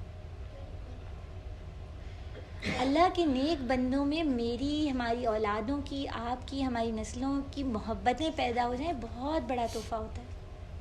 یہ ابراہیم علیہ السلام کا ویژن تھا، انہیں پتہ تھا کہ جب میں چلا بھی جاؤں گا نا، اگر نیک لوگوں کے دلوں میں محبت رہی تو وہ میری اولاد کے لیے دعائیں بھی کریں گے اور وہ پھر نسل قائم رہے گی۔ پھر اس کے بعد ابراہیم علیہ السلام کی ایک اور دعا تھی جو پھلوں کی دعا تھی، انہوں نے کہا تھا اللہ تعالیٰ میری اولاد میں سے جو لوگ ایمان لے آئے نا ان کو پھلوں کی نعمتیں عطا کیجیے۔ پہلے انہوں نے اللہ تعالیٰ سے دعا کی تھی اللہ تعالیٰ میری اولاد میں سب ایمان لانے والے بن جائیں، اللہ نے کہا نہیں، جو اچھے عمل کریں گے سب کامیاب ہو جائیں، سب کو مغفرت مل جائے، اللہ نے کہا جو اچھے عمل کریں گے انہیں ہم بخش دیں گے، جو نہیں کریں گے انہیں نہیں دیں گے ہم۔ اب ان کو یہ فکر ہوئی کہ اچھا اس کا مطلب ہے چانس دیں کہ میری نسل میں کچھ برے لوگ بھی نکلیں، تو ایسی دعا کروں، میں دعاؤں کا اسٹائل اتنا پیارا ہے، ایسی دعا کروں کہ جو نافرمان ہے وہ ویسے ہی ختم ہو جائے، اللہ تعالیٰ پھل ان کو دیجیے گا جو ایمان لانے والے ہیں۔ اللہ نے کہا نہیں، میں جو دنیا کا سامان ہے وہ تو دونوں کو دوں گا، جو ایمان لانے والے ان کو بھی دوں گا اور نہ لانے والے ان کو بھی۔ اور ان دعاؤں کی خوبصورتی دیکھیے گا، میں اور آپ جو ہے نا، ہم سے تو ابراہیم علیہ السلام کی نسبت اور زیادہ ہے، امن میں ہم بیٹھے ہیں، محبتوں کے شہر میں ہم بیٹھے ہیں، ہم میں سے کون ہے جو یہ کہے گا کہ ہر مہینے کوئی عمرے اور حج، یعنی کبھی عمرے کی نیت سے لوگ آ رہے ہوتے ہیں۔ اس مکہ جدہ کی بستی میں تو ہر وقت ایسا لگتا ہے ایئرپورٹ جو ہے وہ یہاں پہ لوگوں کا دل لگا ہوا، آ رہے ہیں اور جا رہے ہیں۔ وہ محبتیں بھی دیکھ لیں، پھلوں کا رزق بھی دیکھ لیا، کون سا پھل ہے جو ہمیں گرمی اور سردی اور کسی شرق و غرب کے کسی علاقے سے نہیں ملتا، سب کچھ ہر پھل یہاں اویلیبل ہے۔ پھر چوتھی انہوں نے دعا کی تھی اللہ میرے اولاد کے دلوں میں سے بتوں کی محبت نکال دیں، اور بت صرف وہ نہیں ہوتے جو پتھروں سے بنتے ہیں، بت وہ بھی ہوتے ہیں جو میں اور آپ اپنے نفس کے بناتے ہیں، جو خواہشات کے بناتے ہیں، لوگوں کو خوش کرنے کے بناتے ہیں، میں کے بت بناتے ہیں۔ انہوں نے دعا کی تھی، تو یہ جو دعا ہے اس کے لیے میں اور آپ کوشش کریں، ذرا لگ کے دعا کریں، اللہ اہدنا الصراط المستقیم، اللہ سیدھا راستہ دکھا دیجیے، ہمارے دلوں کو پاک کر دیجیے۔ ٹائم ہو گیا کیا؟ نہیں ہے آپ کو 5 منٹ سے ہے نا، 10 منٹ 10 منٹ یہ 10 منٹ ہے. ٹھیک ہے. اچھا اس کے بعد ہمارے پاس ایک اور جو ابراہیم علیہ السلام کی جو دعا آتی ہے ہم دیکھتے ہیں کہ ایک اور جو چیز ہم یہ دیکھیں گے کہ 10 منٹ کا. ٹھیک ہے بس اس کو بس میں وائنڈ اپ کرتی ہوں. وہ جو دعا انہوں نے کی انہیں یہ بھی پتا تھا کہ میں اس دنیا سے چلا جاؤں گا اور ہمیشہ انسانوں کو ضرورت ہوتی ہے اچھی لیڈرشپ کی. گڈ لیڈرشپ سے کوئی انکار نہیں کر سکتا. اگر مربی، اگر دائی، اگر لیڈنگ پوزیشن پہ کوئی اچھا شخص موجود ہوگا پوری قوم کو، پوری بستی کو، پورے گروپ کو اچھے مقام پہ لے جائے گا. ان کی دعا کیا تھی اور اس دعا کو ہم اس دعا کا نتیجہ ہیں. ربنا وبعث فیہم رسولا منہم یتلو علیہم آیاتک ویعلمہم الکتاب والحکمت ویزکیہم. وہ کیا کہتے ہیں اللہ تعالیٰ ان میں رسول بھیجیے جو ان کو کتاب کی آیات سنائے اور ان کو کتاب کی تعلیم دے اور حکمت سکھائے اور ان کے نفوس کو پاک کرے. یہ وہ تمام کام ہیں جو مسلمان لیڈرشپ کے ہونے چاہیے. نبی کریم صلی اللہ علیہ وآلہ وسلم اس دعا کا نتیجہ ہے. اور پھر مجھے اور آپ کو یہ سوچنا چاہیے کہ وہ جو لیڈرشپ کی انہوں نے دعا کی تھی اللہ کے رسول صلی اللہ علیہ وآلہ وسلم کی بعثت کے بعد وہ دعا قبول ہوئی. اب کیا میرے گھروں میں کوئی ایسا بچہ بھی تیار ہو رہا ہے جو اللہ کے رسول صلی اللہ علیہ وآلہ وسلم کے اس کام کو سنبھالنے والا ہو؟ اس دعا کی قبولیت کی ایک نشانی ہو. کیا میں اس پہ بھی کام کر رہی ہوں؟ ہمیں سوچنا چاہیے اس پر. پھر ہم دیکھتے ہیں کہ ابراہیم علیہ السلام کا جو ایک اسوہ کا آخری بس پوائنٹ دیکھتے ہیں کہ وہ کیا ہے کہ انہوں نے اپنی اولاد کو بھی دین کے کاموں پہ لگایا تھا. گھر اکیلے بھی بنا سکتے تھے اللہ کا. اللہ تعالیٰ تذکرہ بھی نہیں کرتے، کہہ دیتے ابراہیم علیہ السلام نے بنیادیں بلند کی. لیکن اللہ تعالیٰ نے خاص طور پہ تذکرہ کیا کہ وہ اپنے بیٹے کے ساتھ کھڑے ہو کر اللہ کا گھر آباد کر رہے تھے، اللہ کا گھر تعمیر کر رہے تھے. میں اور آپ لاکھ بھی محنتیں کرتے رہے، دن بھر ہم دروس اٹینڈ کریں، صبح شام ہم ذکر اور اذکار کریں اور جان نمازوں پہ بیٹھے رہیں اور جو بھی دین کی خدمت میرے اور آپ کے علم میں وہ کر لیں. لیکن اپنے بچوں کو ہم کہیں بیٹا ذرا ایگزام کی تیاری اچھے سے کرنا. ان کو ہم بچا کے رکھیں جیسے کہ وہ کانچ کا کوئی آبگینہ ہے یا کیا چیز ہے. تو اس کا مطلب یہ ہے کہ ہماری ترجیحات درست نہیں ہیں، ہماری محبتیں خالص نہیں ہیں. انسان اگر واقعی دین کو درست سمجھتا ہے تو اپنے بچوں کو دین کے لیے، دین کے کام لگانے کے لیے کچھ نہ کچھ ان کو ادراک یا فہم دیتا، ان کے لیے دعا کرتا اور کوشش کرتا. اور پھر پیاری بہنوں، ابراہیم علیہ السلام کے بارے میں اللہ تعالیٰ نے کہا ابراہیم الذی وفا، ابراہیم وہ جنہوں نے وفا نبھائی. کہہ دیا کہ اللہ آپ میرے رب ہیں، تو پھر مانا بھی اور سب کچھ لگایا بھی. آزمائشیں آئیں. اللہ نے کہا وَإِذِ ابْتَلَىٰ ابراہیم، اللہ تعالیٰ نے ابراہیم علیہ السلام کو آزمایا اور پھر وہ فَأَتَمَّهُنَّ، اور وہ ان سب آزمائشوں پہ پورے اتر گئے. اور آزمائشوں پہ اتر کے بھی عاجزی اور انکساری اللہ یہ قبول کر لیجیے. بلند ترین کام بیت اللہ کی تعمیر، اللہ اسے قبول کر لیجیے. ابراہیم علیہ السلام کا اسوہ تو بہت کچھ ہے مجھے اور آپ کو سکھانے کے لیے، اور ہماری نسبتیں بھی ابراہیم علیہ السلام سے بہت ہیں. وہ علامہ اقبال نے کہا تھا نا تیری نسبت براہیمی ہے میں مارے جہاں تو ہے. ابراہیم علیہ السلام دنیا کے معمار کہے جاتے ہیں، یہود ہوں یا عیسائی ہوں یا مسلمان ہوں، ہم سب کی درمیان کی جو کامن کی ہے ابراہیم علیہ السلام کو سب مانتے ہیں. ان کی کتابوں میں ذکر ہے محبتوں کے ساتھ، ہماری کتاب میں بھی ذکر ہے محبت کے ساتھ. تیری نسبت براہیمی ہے میں مارے جہاں تو ہے. وہ کہتے ہیں کہ امت مسلمہ کو کہتے ہیں کہ تم دنیا کو بنانے والے ہو. دنیا کو بنانے سے مراد کیا ہے کہ دنیا تو بظاہر نظر آ رہی ہے لیکن جس میں اللہ کا نظام نہ ہو، اللہ کے حکم کو نہ مانا جائے تو وہ دنیا نہیں ہے. وہ صرف ایک لوگوں کو پھنسانے والا مکڑی کا جال ہے جس میں لوگ الجھے چلے جاتے ہیں، پھنستے چلے جاتے ہیں اور ان کی زندگیاں دشوار ہو جاتی ہیں. آج جب میں اور آپ اسوہ ابراہیمی سے سیکھنے بیٹھے ہیں، ہمارے پاس بہت ساری چیزیں، ابراہیم علیہ السلام کی شکر گزاری بھی ہے، ان کی نرمی بھی ہے، ان کی دعائیں بھی ہیں، ان کا انداز گفتگو بھی ہے، ان کا رب سے تعلق بھی ہے. لیکن ابراہیم علیہ السلام کا جو ایک چیز مجھے اور آپ کو بہت غور کر کے سوچنے والی ہے وہ یہ ہے کہ دیکھیں اس وقت میں اور آپ بہت سکون سے ابراہیم علیہ السلام کی دعاؤں کے نتیجے میں ہی ایک ایسی بستی میں بیٹھے ہوئے ہیں جہاں پھل بھی فراوانی سے ہیں، جہاں امن بھی ہے، جہاں لوگوں کا دل بھی ہے، اور جہاں بظاہر پتھروں کے بت بھی نہیں ہیں، جہاں اپنے آپ کو جس طرح وہ اصحاب کہف والی کیفیت ہے نا، ہم اپنے گھروں کے کیو میں سنبھال کے رکھ بھی سکتے ہیں، ایمان بھی سنبھال کے بچا کے رکھ سکتے ہیں. بہت ساری آسانیاں ہیں لیکن ان آسانیوں کے کچھ تقاضے بھی ہیں.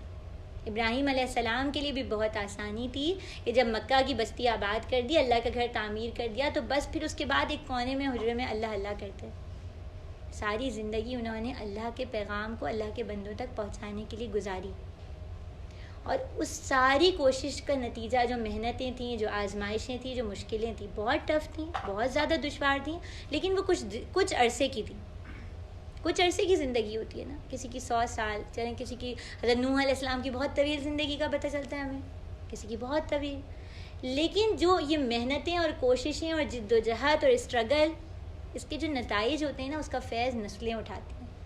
اور پھر اس کا اصل فیض ہم اللہ تعالیٰ کے پاس جب لوٹیں گے، تب اللہ تعالیٰ کی رضا کی صورت میں ہمیں وہ فیض ملے گا، جس کے لیے ہمیں کوشش کرنی چاہیے. اور وہ کوشش صرف یہ نہیں ہونی چاہیے کہ میں دین سے جڑ جاؤں، میرے گھر والے دین سے جڑ جائیں، بلکہ جو کچھ بھی ہمارے پاس ہے، آپ میں سے سب کے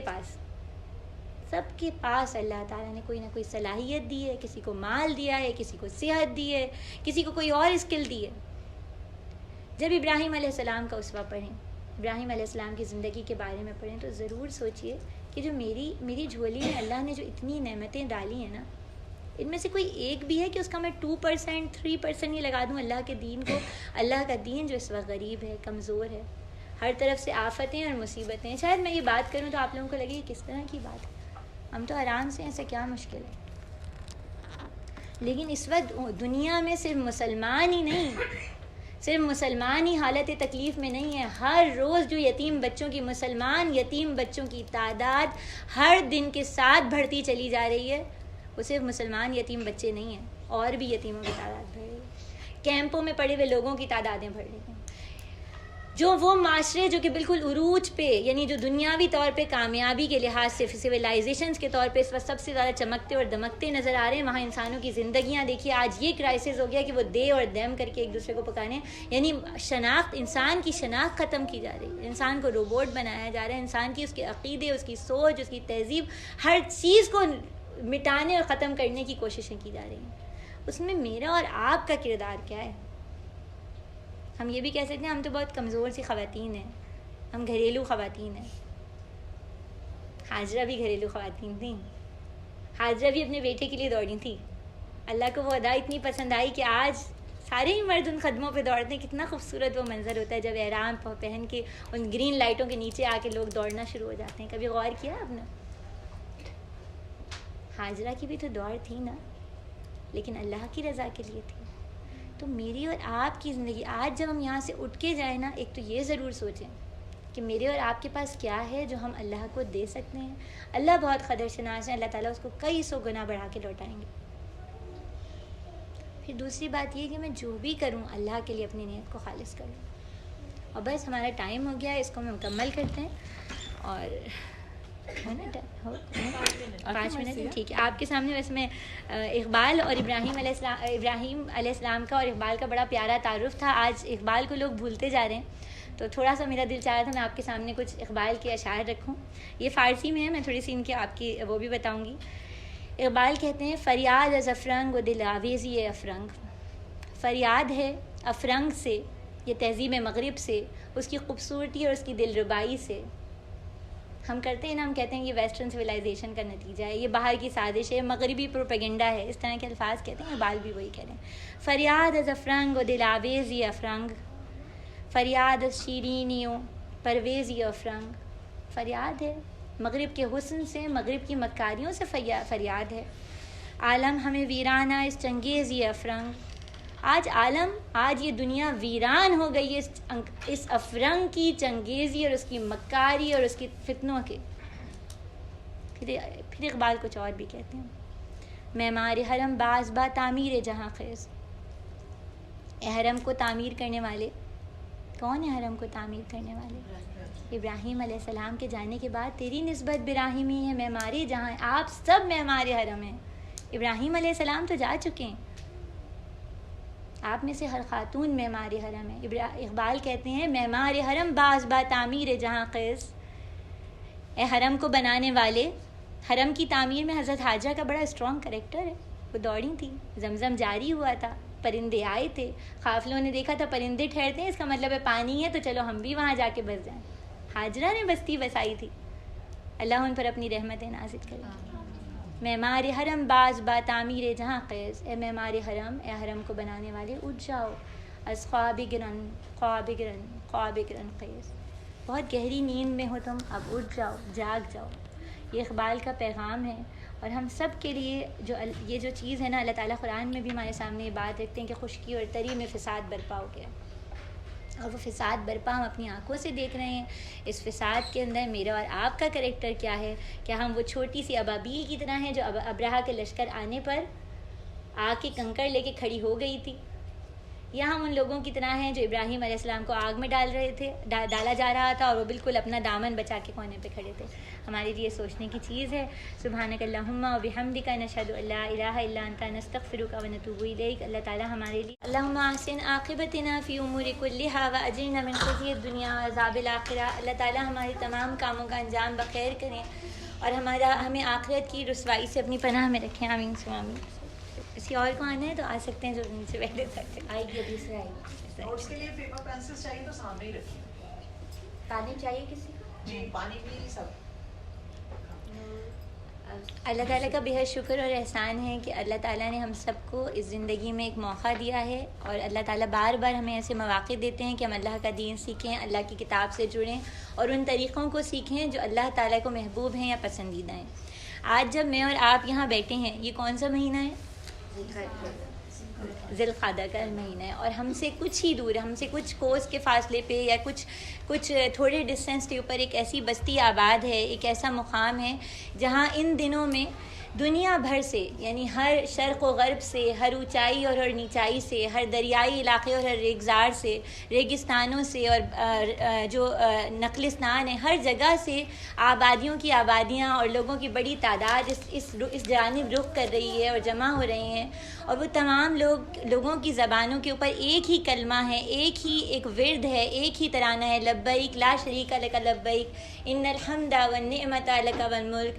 حاضر ہوں میرے رب، حاضر ہیں یا رب، ہم حاضر ہیں اپنی تمام ترجیحات کو، اپنی تمام محبتوں کو، اپنے عزیز رشتوں کو، اپنی ضروریات کو، سب چیزوں کو پیچھے چھوڑ کر ہم حاضر ہیں۔ کس کے لیے؟ صرف آپ کے لیے، آپ کو راضی کرنے کے لیے، آپ کی رضا پانے کے لیے اس گھر میں جمع ہو رہے ہیں۔ کچھ آ چکے ہیں، کچھ آنے والے ہیں، اور یہ جو تلبیہ ہے، یہ جو ترانہ ہے، یہ جو الفاظ ہیں، یہ جو پکار ہے، یہ صرف اس سال تو نہیں ہوئی نا، بلکہ صدیوں سے یہ پکار جاری ہے۔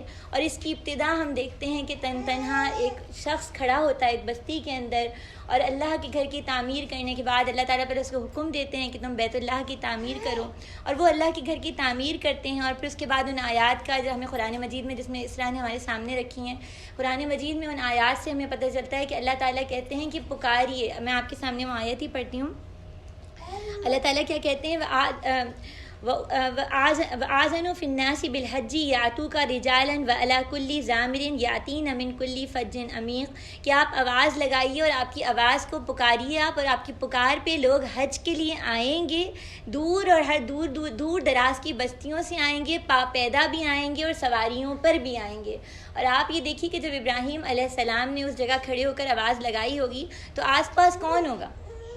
جب ابراہیم علیہ السلام نے مکہ کی بستی میں کعبۃ اللہ کو تعمیر کرنے کے بعد آواز لگائی تھی تو آس پاس کون تھا؟ کچھ گنے چنے کچھ لوگ انسان نظر آتے ہیں، لیکن باقی تو ریگزار تھا، کوئی نقلستان، کوئی پودا، کوئی پھول، کچھ بھی نظر نہیں آتا تھا۔ لیکن آج ان کی اس پکار کے بعد اللہ نے اس پکار کو کیسے بلند کیا، اللہ نے اس کو کیسے ایمپلیفائی کیا، اللہ نے اس کو کیسے باقی رکھا کہ آج ہم دیکھتے ہیں کہ مکہ کے اندر رات بھی رات نہیں ہوتی بلکہ وہ بھی دن کا سما ہوتا ہے۔ آج یہ ہے کہ وہاں جس بستی میں کوئی آنے والا نہیں تھا، اللہ نے اس پکار کو اتنا قبول کیا، اس کو اتنا بابرکت بنایا کہ ایک کہنا چاہیے کہ ایک ریسٹرکشن رکھنی پڑتی ہے کہ اس کے بعد جو ہے حاجی مکہ میں نہیں داخل ہوں گے، پرمٹ ہے، تصریح ہے، پورا نظام ہے۔ کیوں؟ کیونکہ اتنی بڑی تعداد وہاں پہ کھینچی چلی آ رہی ہے کہ اس کو روکنا پڑتا ہے، اس کو تھامنا پڑتا ہے، کراؤڈ کنٹرول کرنا پڑتا ہے۔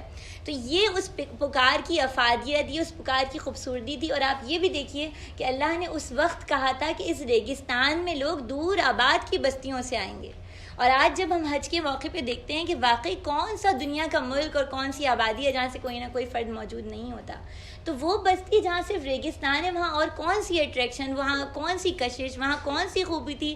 وہاں خوبی یہ تھی کہ اللہ کا ایک بندہ اللہ کو پہچاننے کے بعد اللہ کے حکم پر، اللہ پر ٹرسٹ کر کر، اللہ پر اعتماد کر کر اپنی آواز کو بلند کرتا ہے۔ اور وہ آواز بلند کرنا کیا ہے؟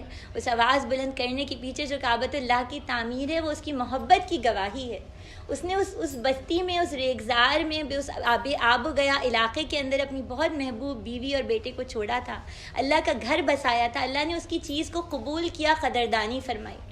اور یہ جو محبت کا جذبہ ہے نا، یہ جو محبت تھی، یہ ہستی کون سی تھی ہم سب پہچانتے ہیں، حضرت ابراہیم علیہ السلام.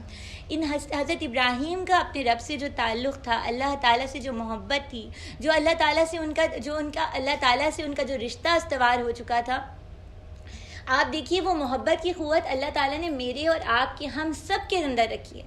انسانی نفس کے اندر جو بہت بڑی بڑی قوتیں ہیں نا، ان میں سے ایک صفت یا صلاحیت یا خوبی محبت کی خوبی ہے. محبت انسان سے وہ کام کروا لیتی ہے جو کبھی اس نے سوچے ہی نہیں ہوتے. ہم میں سے کس نے اس چیز کو نہیں دیکھا کہ وہ بچی جو ہے، جس نے کبھی ایک دوپہر کی نیند قربان نہیں کی، اولاد کے پیدا ہوتے ہی وہ راتوں کی نیند قربان کرنے پہ تیار ہو جاتی ہے. جس نے کبھی تکلیف نہیں سہی، وہ اولاد کی پہلی کلکاری سنتے ہی بڑی تکلیف، جس میں کہتے ہیں ہڈیوں کو توڑ دینا جتنا پین ہے، وہ اس کو برداشت کر لیتی ہے اور اس کلکاری کو اپنی گود میں قبول کر لیتی ہے. یہ محبت ہی تو ہے نا. تو اسی محبت کی بنا پہ ابراہیم علیہ السلام نے اللہ کے حکم کے مطابق اب ایک گھر بسایا، گھر آباد کیا.